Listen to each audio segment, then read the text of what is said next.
camarades membres des différents gouvernements de l'AES, chers participants donc au premier sommet des chefs d'État de l'AES, bonjour. C'est un immense plaisir et un honneur de nous retrouver ici aujourd'hui, une date bénie, une date mémorable, le 6 juillet 2024, ici à Niamey. Avant tout propos, rendons grâce à Dieu qui a permis donc que ce jour soit. Nous lui disons merci pour tout ce qu'il a pu faire pour nous jusqu'aujourd'hui et tout ce qu'il fera pour le peuple de l'AES. Permettez-moi également de rendre hommage au peuple nigérien.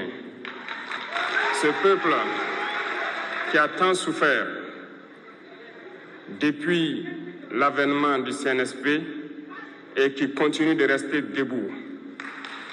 Merci aux Nigériens qui nous ont réservé un accueil chaleureux hier lorsque nous avons foulé le sol de notre patrie ici. Vous êtes plus que des amis, vous êtes plus que des voisins, vous êtes nos frères, vous êtes nos sœurs. Parce que la fraternité va au-delà de l'amitié ou du voisinage. Nous avons le même sang qui coule dans nos veines.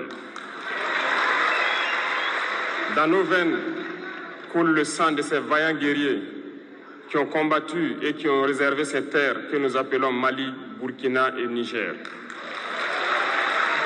Dans nos veines coule le sang de ces vaillants guerriers qui ont aidé le monde entier à se débarrasser du nazisme et de beaucoup d'autres fléaux. Dans nos veines coule le sang de ces vaillants guerriers qui ont été déportés d'Afrique vers l'Europe, l'Amérique, l'Asie ou je ne sais encore, et qui ont contribué à construire ces États pendant l'esclavage.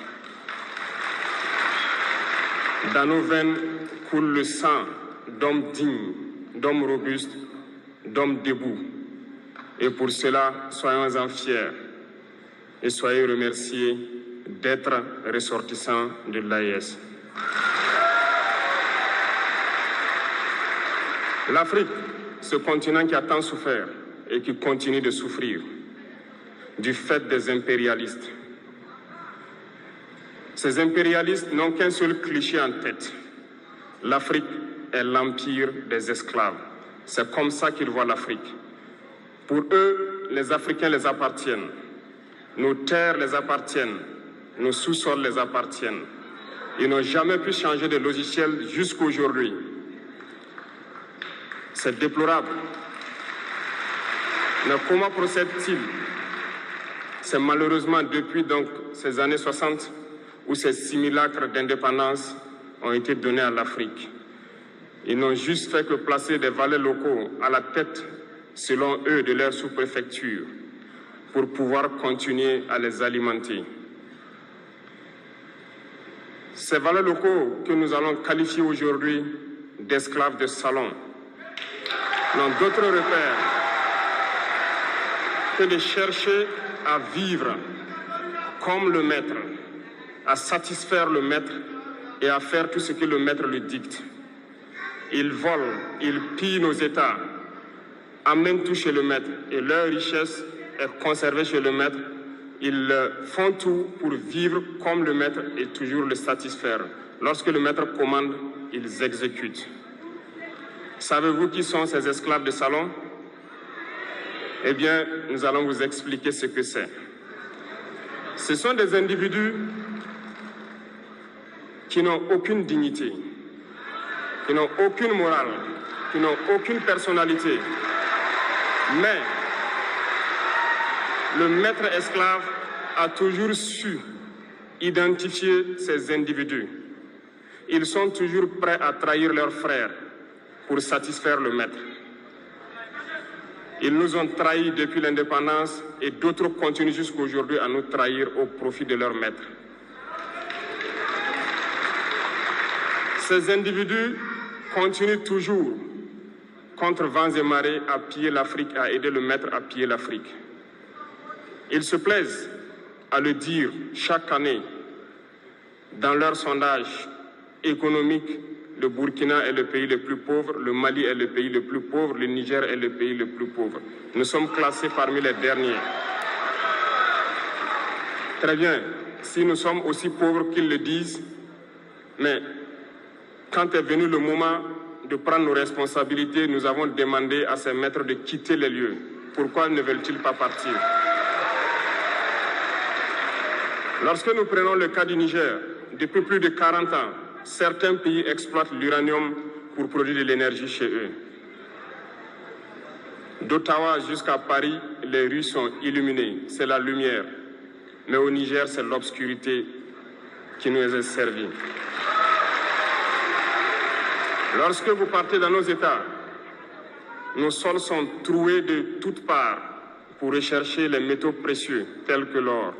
Mais souvent, il n'y a même pas la moindre route accessible pour atteindre les zones où ils exploitent l'or, encore moins certains services sociaux de base. Voilà pourquoi nous avons décidé de nous révolter et de prendre le destin de nos pays en main. Il y a bien d'autres exemples. Mais lorsque nous avons décidé ainsi, eh bien, nous avons été approchés par certains esclaves de salon pour nous passer le message de leur maître. Parce qu'ils avaient créé cette sorte de chaîne polymère qui se relève à la tête de nos États pour les servir. Et nous sommes venus briser la chaîne. Et c'est inconcevable pour eux. Ils nous ont donc approchés et ils nous ont demandé de rentrer dans les rangs pour faire partir de l'élite qui doit diriger l'Afrique, parce qu'ils ont une élite formée et formatée qui doivent suivre, qui sont incrustés dans cette chaîne-là. Nous avons refusé de rentrer dans leur rang. Et dès lors, les hostilités ont commencé. Et ils ont fait fourvoyer dans nos zones plusieurs mercenaires, des formateurs. Les agents sont descendus dans le Sahel pour espérer mener des attaques barbares, lâches contre nos populations, espérer les révolter. En plus de ces attaques sur le terrain, les attaques communicationnelles, la manipulation, la désinformation battent son plein dans leur rang. Mais les peuples du Sahel ont compris et plus jamais on ne pourra les manipuler. Ils savent d'où ils viennent, ils savent ce qu'ils font et ils savent où ils partent.